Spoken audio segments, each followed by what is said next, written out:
And I would like to welcome everyone to the Importance of Working All 12 Steps workshop. Please help me open the meeting with a serenity prayer. God, grant me serenity to accept the things I cannot change. Courage to change things I can. And the wisdom to know the difference. Will know when it's done. Today I'm co-leading the workshop with Tina, and she's going to introduce herself. Hi, everyone. My name is Tina. I'm a recovering compulsive overeater.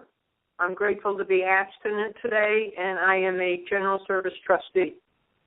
So last week, for those of you who weren't with us, we discussed step 0, which doesn't really appear as such in any of the literature that we have, as far as I know. But we talked really about the prep before recovery, about the misery, about the weight, about the self-hate. My co-moderator emphasized more of the weight that there was within suffering for her. For me, it was definitely the self-hate, the self-loathing, the thinking that I'm stupid, that why can't I stop eating? And that was still step 0 as a preparation for step 1 today. From now on, we're going to meet once a month, the second Sunday of every month, and we're going to do a step a month. Today we're going to be talking about step 1. We admitted that we were powerless over food, that our lives had become unmanageable. Tina will be working with the 12 steps and 12 traditions of OA and the 12-step workbook, and I will be working from the abstinence book, first edition, and Voices of Recovery. Tina and I will each briefly tell our stories and then discuss step 1 as it relates to us. This workshop is being recorded, and we will be posting it on the OA website in a few weeks. It's going to be on the podcast page, as well as other podcast feeds like iTunes. If you speak, it is considered implied consent to have your voice and your share recorded and posted. To preserve your anonymity, please use only your first name or a fictitious name when you share. My name is Ronnie. I'm a compulsive overeater, and for those of you who were here last week, I apologize that you have to hear me again today, but I promise that you'll get a reprieve from me now until step 8. So if you really can't stand my voice, I hope you get a sponsor and discuss it with them. I came to OA in October 2nd of 1999. I lived in California at the time, and I weighed over 200 pounds. I hated myself. I hated everybody else, and I pretty much rejected you before you rejected me, just in case, just to be safe and not to get hurt. I had an extremely low self-esteem, and I just did not understand why I couldn't stop eating. I tried diets, I tried doctors, I tried pretty much everything. My health was, I was fairly young, I was 27. And I already had 2 ankle surgeries, and I had back problems. None of those went away. I did not believe in God. I had no higher power except for the food and really the expression on your face. But I lived pleased. I love to be the victim. I love to criticize and stab people in the back, all in the spirit of protecting myself, which is what I thought. Ever since I came into OA, I lost about 85 pounds. I give service now. I serve as Region 3 chair. It's 7 states. It's in the Southwest United States. I currently live in Tucson, Arizona, with a very strong inner group, and I'm extremely grateful for that. And that is my brief story. I would like to, before really starting to talk about step 1, I wanted to read the part of the introduction to the 12 steps that we have in our OA 12 and 12. It says, we of Overeaters Anonymous have found in this fellowship a way to recover from the disease of compulsive overeating. After years of guilt over repeated failures to control our eating and our weight, we now have a solution that works. Our solution is a program of recovery, a program of 12 simple steps. By following these steps, thousands of compulsive overeaters have stopped eating compulsively. In OA, we have no program of diets and exercise, no scales, no magic pill. What we do have to offer is far greater than any of these things. Fellowship in which we find and share the healing power of love. Our common bonds are 2. The disease of compulsive overeating, from which we all have suffered, and the solution that we all are finding as we live by the principles embodied in these steps. We would like to offer here a study of those steps, sharing how we follow them to recover from compulsive eating. We hope in this way to provide help to those who still suffer from our disease. And now we're going to go back to Tina, who will tell us about her OA story. This is Tina, recovering compulsive overeater. Real briefly, my story is that I came in 1989. My meeting, I knew I was home. I heard peace, or I heard hope. I heard recovery, and I've been coming ever since, thank you, God. I did not get abstinent that day, which was actually June 15, 1989, but I did start my recovery that day. And I probably went out and binged afterwards, but again, I knew I was home. I have never left program, thank you, God, and it is God who brought me to program. I'm keeping off, maintaining a 65-pound weight loss, and more importantly, hanging around thanks to my first sponsor who encouraged me right from the start to start studying the steps and the traditions. That's why I'm thrilled with this workshop that we're doing in terms of working all 12 steps. I've been studying them since I came in, and when I get to step 12, I go on to step 1 again, and hopefully at a higher level. As I said, I've never left. Part of that, too, is because of service and the fellowship. Called me and encouraged me to come.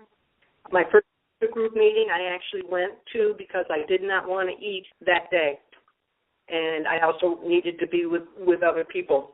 As I said, right from the start, I knew I was home. It was wonderful, quotes around wonderful, hearing people share about things that I thought I was the only one that I had ever done. And I'll talk about that when we get to step 1. I keep coming because of the 12 steps. I keep coming because of the 12 traditions. I keep coming because of my improving relationship with my higher power, whom I choose to call God. I keep coming because my higher power keeps helping me with the food. I am, a recovering compulsive overeater. That will never go away, but I have solutions today, and those solutions are the 12 steps, the 12 traditions, the tools and workshops such as this. Service is a very big part of my story, and again, it's above the group level. Abstinence is required. It helps me on a personal basis. The fellowship is unbelievable. Just for today, I can do what I can't do for the rest of my life. That is from the Just for Today card, wallet card, which is one of my favorite pieces of OA literature. And because of that, I've been coming for quite a while. Hopefully I'll be coming one day at a time for the rest of my life. Thanks, Tina. Do you want to jump into the 15 minutes on step 1? Hi, everyone. Hi, Tina. Hi, thank you. We admitted we were powerless over food and that our lives had become unmanageable. I heard Ronnie reading the introduction to the 12 and 12. I came in at step 1 and was on the way up again. And I was powerless over food. And looking back, it got progressive. 10 months old, we have a picture of me where I'm cute little chubby cheeks Tina. I came in 39, and it was just getting worse and worse in terms of the food, bag open, bag gone. I was powerless over it. It owned me, and life was unmanageable. I was in a profession that I loved, that I absolutely hated, that was killing me, full of despair, depression, defiance. There was this caged tiger, hopeless, helpless. And as I mentioned a few minutes ago, when I came to my first meeting, I heard hope, and I was at peace. And that was the only time I was at peace. That first week I went to 3 meetings, not because anyone told me to, but because that was the only time I felt at peace. I reread step 1 today, and it's interesting every time I reread it. The big book says we will not regret the past nor wish to shut the door on it. So It's important doing the steps. And remembering in terms of, with food, the increasing helplessness with it.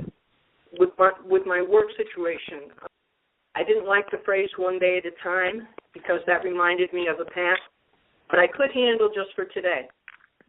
And about 6 weeks into the program, I got my sponsor who was willing to say, okay, I needed someone who would work with me. And I encourage people, in terms of sponsors, to find someone who will work with you. We will not be asking for sponsors because of timing, but we encourage you to go to your face-to-face meetings or online meetings and phone meetings to get them there. But my sponsor, instead of saying, okay, for the rest of your life you can't do A, B, or C, she was like, what are you willing to do today? And made it manageable. And that's what I do with my sponsees. What are you willing to do today? And I did it, and then the next day she was, that's wonderful, are you willing to do it again? Again, more importantly, she helped me work out a plan of eating that was appropriate for me so that I was not powerless over the food, that I had a plan that was worked out between a nutritionist, my sponsor, and myself. It was not Tina's will. Tina's will got her up to 213 pounds. This program, as I said, I've been maintaining about a 65-pound weight loss for over 20 years. So my sponsor encouraged in terms of a plan of eating, going to meetings, using the tools, but most importantly, studying the steps. We now have our own OA 12 and 12, which to me is my Bible. And again, as Ronnie mentioned, in the workbook, there's an OA 12 workbook where questions correspond. Later on, we'll be asking some of those. Without this program, I know I would be dead because I was powerless over the food. I knew I would ultimately have diabetes. I figured I would probably drive off the bank somewhere. I know I would not be alive today. But because of this program, by working these steps, and at the end of step 1, it talks about intellectually becoming teachable. And that's what I had to do initially. Because my profession, I was in nutrition. I was in sports. I was in athletics. I was in physical fitness. I knew nutrition. Bag open, bag gone. And happy, glad, sad, mad. Again, I was powerless. This program has helped me to not only maintain a physical weight loss, but an emotional and spiritual gain that just keeps coming. And as I said, at the end of step 1, it talks about becoming teachable. Through the help of everyone in this program, I became teachable, sometimes more, sometimes less. My weight got me to 213. So I could go on forever and ever, but Ronnie also would like to share this, and I thank you. I'm very grateful for being here. Hi, I'm Ronnie. I'm a compulsive overeater. I read today, I was looking for books to share, OA books, and I read the January 1st reading in Voices of Recovery. The very, very last line asks, for today, will I be honest about my binge foods? That really struck me because that's all I need in a way, and it sounds so little, but it's so much. Like I said, I came into OA weighing over 200 pounds in October of 99, and I was just ready. I was not playing games. I was pretty much willing to do whatever you asked me to do because I was in so much pain, and I'm very grateful for that. However, step 1 was a little bit tricky for me because okay, there are 2 parts. I admit that I'm powerless over food. That's not a problem for me because I can't choose when to start. And then once I start, I can't choose when to stop. For me, that's powerlessness. If I can't choose when I start, and if I can't choose when I stop, then, I'm powerless. But the second part of step 1 was kind of tricky for me because it says our lives had become unmanageable. And I didn't see that my life was unmanageable, and I really struggled with that because I went to school, I went to university, I had a degree, I was married at the time. How is it that my life is unmanageable? And then my sponsor told me that my life becomes unmanageable when you take away the food from me. When you take away the crutch of food and I cannot replace it with anything else, then my life is unmanageable. And it's not unmanageable in the sense that I'm insane or I'm going crazy. It's unmanageable in the sense that, let's say, I walk in the street and people are looking at me funny. Or I see 2 people talk and obviously they're criticizing me.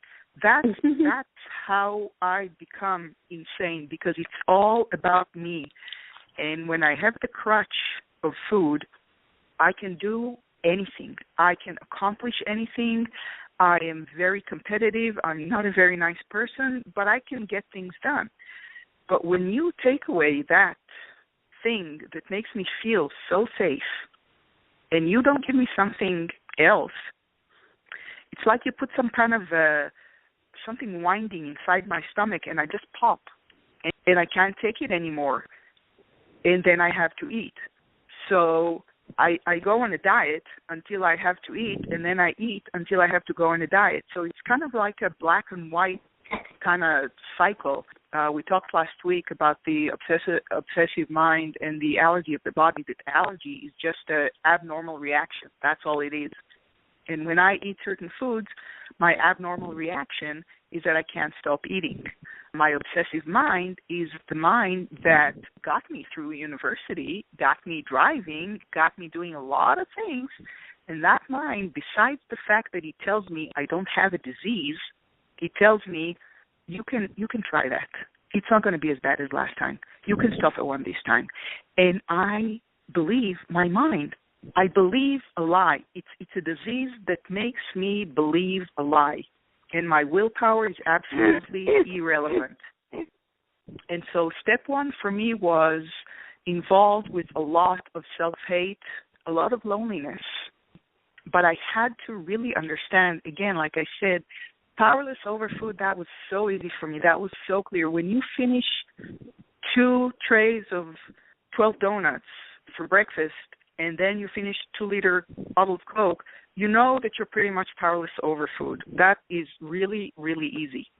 But my life, I started to look at the very ends of the diets, because that to me was when my life really became unmanageable, because I couldn't take life without the food anymore, and I didn't have the spiritual steps to replace it.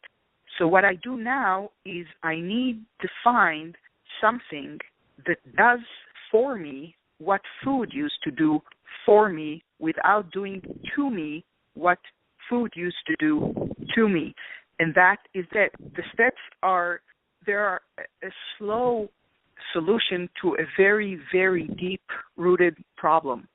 And that, from my experience, and for me, and I'm speaking only for me, that is the only thing that ever worked.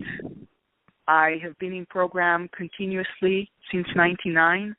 I had 2 pregnancies in this program. I go to school full-time now, and I work, and all the credit goes to OA, mostly to my poor sponsor who has to endure my calls almost every day.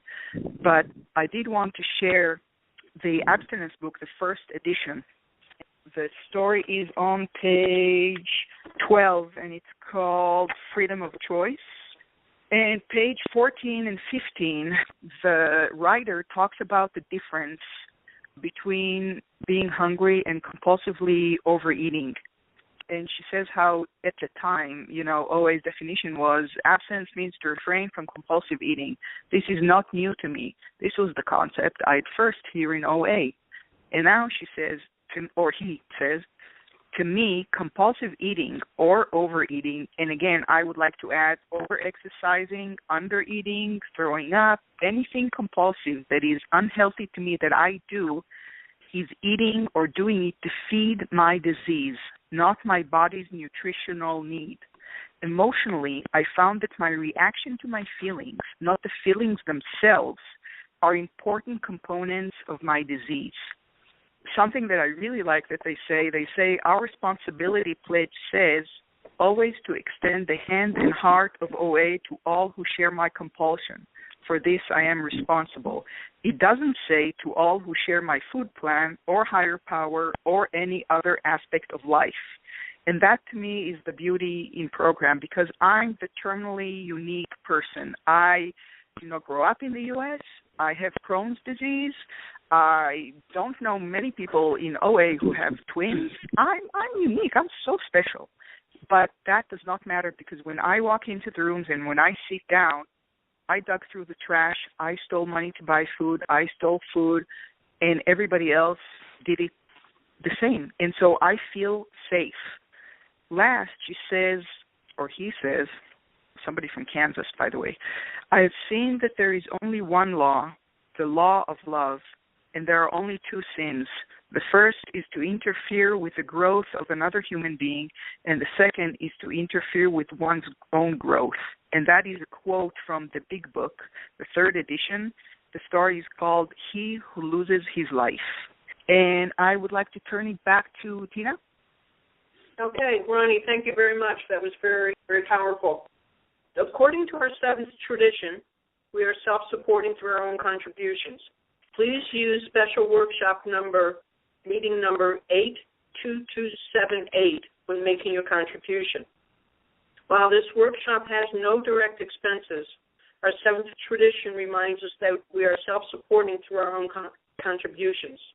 You may go to www.oa.org and click on contributions. And again, the meeting number is 82278.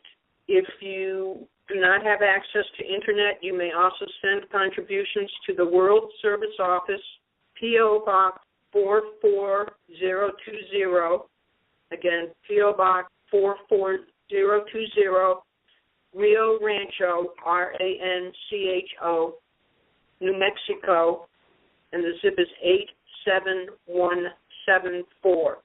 And again, we ask that you mention that this virtual meeting number 82278. Also, if you're interested in any of the OA literature, you can call the office at 505-891-2664. Ronnie and I have both mentioned a lot of the OA literature, and you can do it through the Internet, or you can also call the World Service Office. So we thank you for your contributions. It's helping us to carry the message. Ronnie, back to you. Yeah, Tina and I were thinking about a couple of questions. We presented a couple, I think it was 4 questions last week, and Tina and I came up with questions specific to step 1. So I'm going to read them out now. You can meditate on them. You can talk to your sponsor, email, whatever you want. And I will read it slowly so you can write, and please ask me. I can repeat it. I'll be more than happy to. The first question is, what is the purpose of studying and working the 12 steps? What is the purpose of studying and working the 12 steps? The second question is, are there particular foods or eating behaviors which give me trouble? What can I do to eliminate them? Are there particular foods or eating behaviors which give me trouble? What can I do to eliminate them?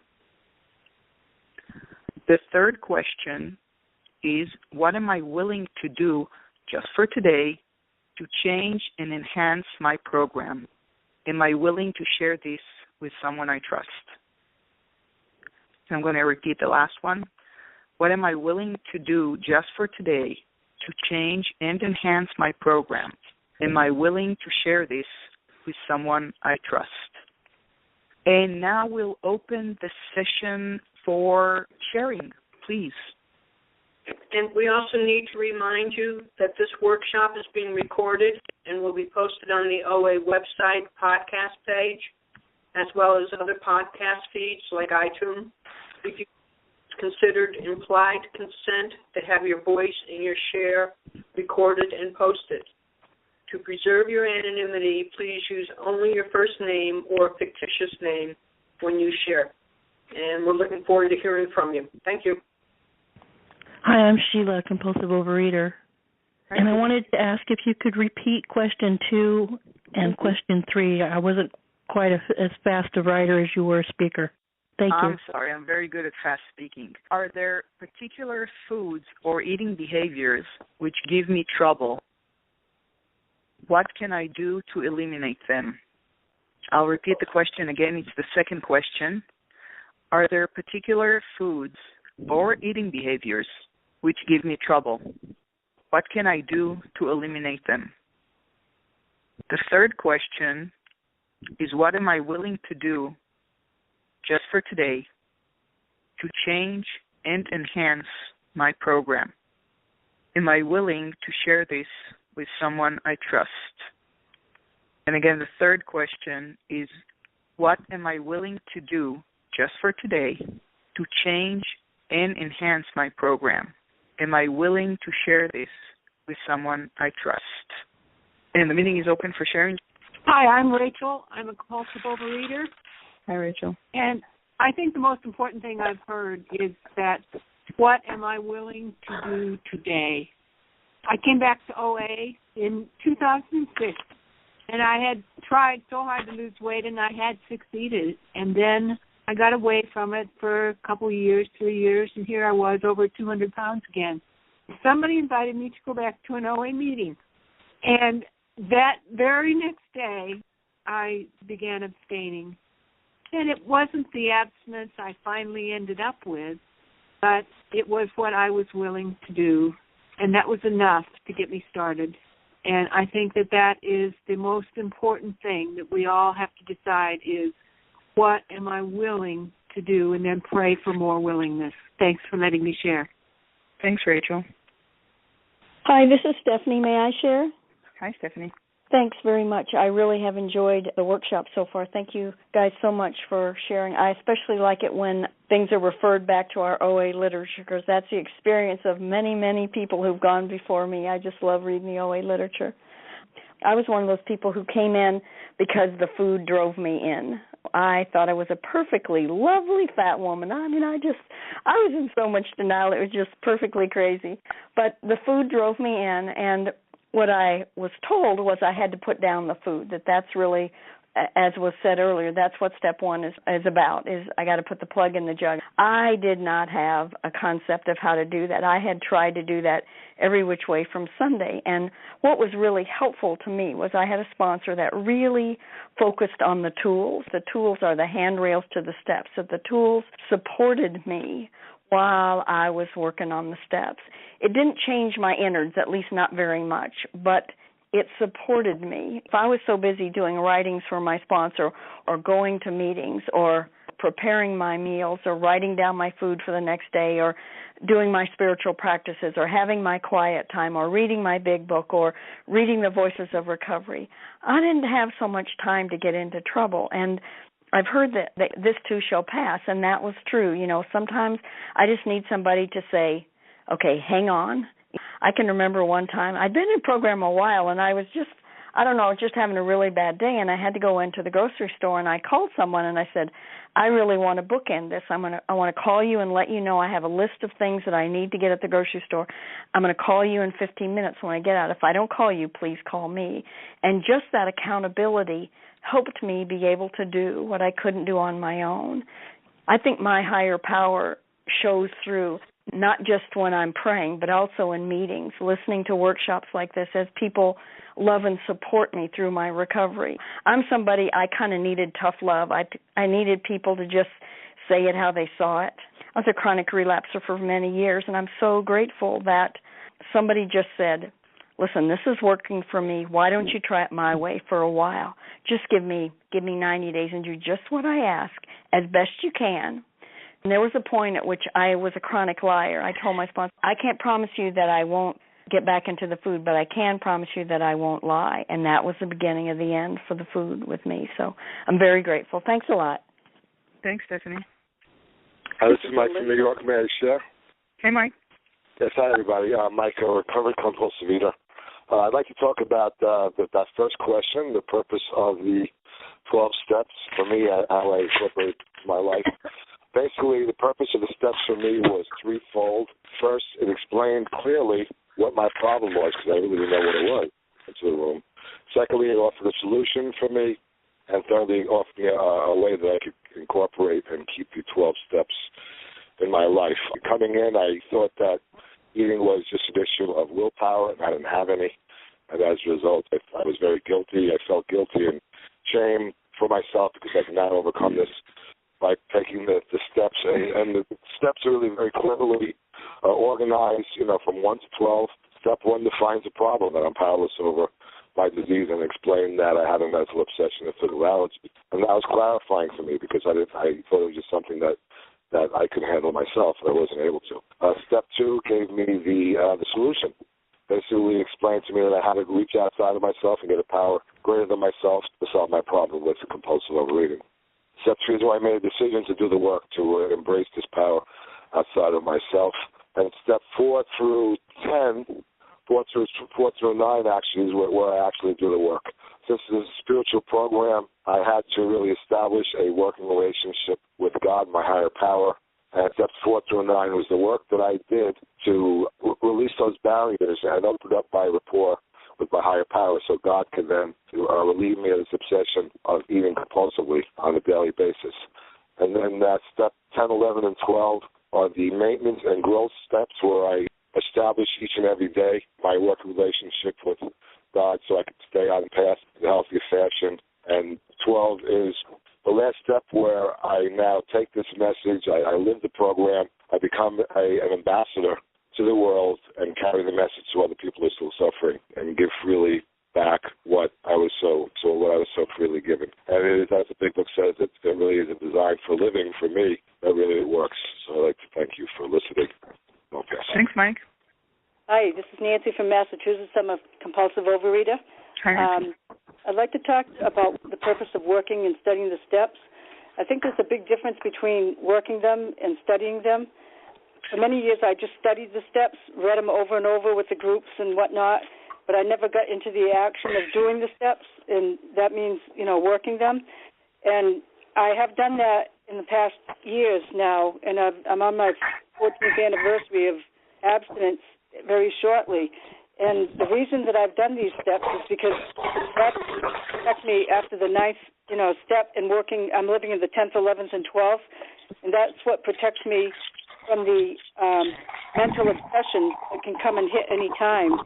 And that mental obsession is, I get a daily reprieve from that by working the steps and by being in fit spiritual condition. So if I work the steps, I am in fit spiritual condition, and that has really helped me to stay on the straight and narrow, more or less, in recovery. So I'm very grateful for being in this program, and I'd like to thank you for offering these steps, because I like to hear them anytime, no matter what the emphasis is. The steps are where the recovery is, and there's no other answer for me. Thank you for letting me share. Thanks, Nancy. My higher power keeps bringing me along when he knows that I'm ready to see something. When I first came into the program, I wasn't ready to see some of the things that I'm ready to see now. But because I have increasing, improving relationship with my higher power, and that just keeps growing in program. Again, for me, it's a Just for Today program. I'm thrilled that we're doing this workshop. And what we didn't mention, there are actually 4 teams of leaders. So we're going to go through all 12 steps. It's usually the second Sunday of each month. And we'll try and send out reminders. But, mark that on your calendar, because 3 p.m. Eastern Time in February, we're going to be talking about Step 2. I came into program when my higher power knew I was ready to come into program. He led me here. No one brought me. That very first day, as I said, I knew I was home. And I used to call myself a glutton. I used to call myself a foodaholic. I don't do that now. I love myself, and part of it is because I have seen the recovery in other people and heard their recovery, and that I wasn't the only one doing what I thought I was doing. If you're struggling with the food, please keep coming back. If you're abstinent, please keep coming back. If you're not sure if this is the program for you, please keep coming back. Our founder, Roseanne, above all else, just keep coming back. So I just wanted to throw that in again, and we're open for sharing again. Thanks, Dana. Hi, I'm Natasha, compulsive overeater. I just had a question. I completely missed question 1. Is it possible to repeat that? The first question was, what is the purpose of studying and working the 12 steps? This is Ronnie again. Stuff that people said kind of reminded me that, I hear a lot here in Tucson that people say that AA is different because alcoholics need to put the plug in the jug or whatever and not drink anymore. But, for me, I don't see it that way, because they still drink coffee and tea and soda and water. They just don't drink their alcoholic drink. And so if I can look at my food the way they do about their drinks, I don't eat my alcoholic foods. I will not eat sugar. I will not eat pizza. I will not eat whatever triggers me. I will eat what nourishes me. And so I think that we can see our recovery in terms of black and white. It's just the fear of letting it go that makes it kind of blurry for me. But in my heart of hearts, I know exactly what I'm supposed to do. I know what I need to eat. I know what I cannot eat. And the only thing that can help me is a power greater than myself. There is no way that I can do this by myself. If I could have, I would have. I promise you, I would not be here today. But I need OA because I can't do it by myself. So just, something I was reminded of. Thanks. Norma from Arizona, from Sedona, Arizona. Hi, everyone, and thank you so much for this workshop. I love that the steps have saved me. I've worked through the steps again and again in step studies and closed step groups and with sponsors and in all different ways. I feel like every time working through the steps is more will be revealed, and what's happened is that I've grown spiritually through working the steps, and the food, the obsession to compulsively eat has been removed. And sometimes if my mind was to think about food, it's like I don't go through the bakery and smell the goods. I don't put myself in situations which are harmful, and I don't do that mentally either. So I take care of myself by working these steps and working the tools. And I've never left OA since I started coming, and I can't remember how long now. I think it's about 18 years, but just keep on coming back and keep on working through the steps. I'm just gratefully abstinent today, and I love the freedom. When I pick up the first bite does the damage, and when I pick up the first bite, then everything becomes about food. I'm getting rid of food. I'm trying not to eat food. I'm eating food. I'm thinking about eating food, and it's just all about food. And I just don't want that back, what I used to have. So I just keep coming back and keep working the steps and tools and pray and meditate, go towards my relationship with my God as I understand God, and I am free. I'm becoming free. So thank you so much. Thanks for sharing. This is Karen K. May I share? Yes, thank you.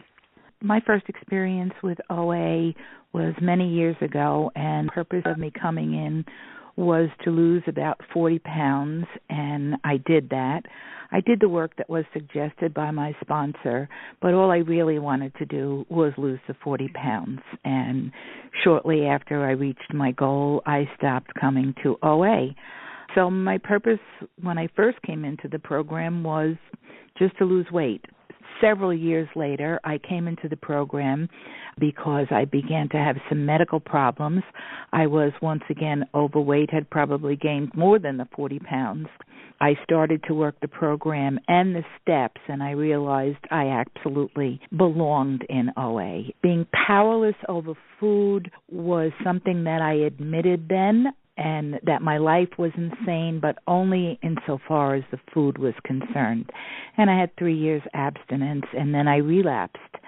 I'm very grateful to be back here. I'm grateful for the phone meetings, and I'm grateful for the abstinence that my higher power is helping me maintain, along with my sponsor and all of you people. I can honestly say now that working the 12 steps for me, the purpose of it now is to change my mind. I have to change my mind on so many levels. I'm not only powerless over food, I'm powerless over other people, places, and things. A lot of my thinking, not only with the food, was really, really twisted, and I was only able to see that after having an abstinence and really digging in on the 12 steps to find out more about myself. I couldn't manage myself. I don't know that I still can't manage much of anything, and so I go to the higher power, and I learn that working the program. So I'm very grateful for these workshops and for all your service in making it happen. Thank you very much for sharing. We have time for another quick one. If anybody wants to share, please.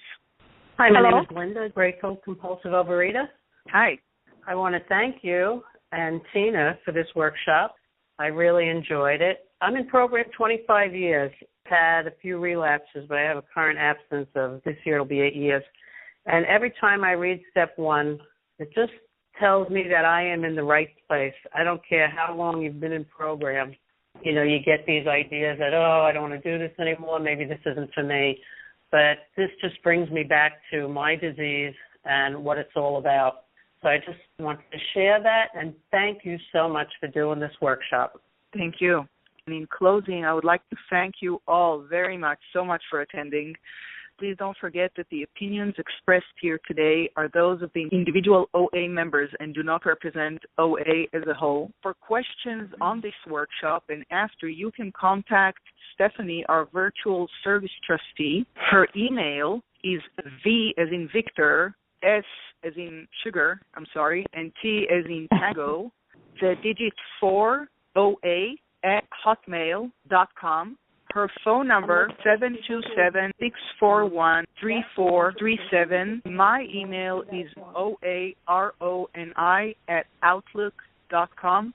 And if you will please help me close with a serenity prayer. God, grant me the serenity to accept the things I cannot change, the courage to change as I can, and the wisdom to know the difference. Thank you very much, guys.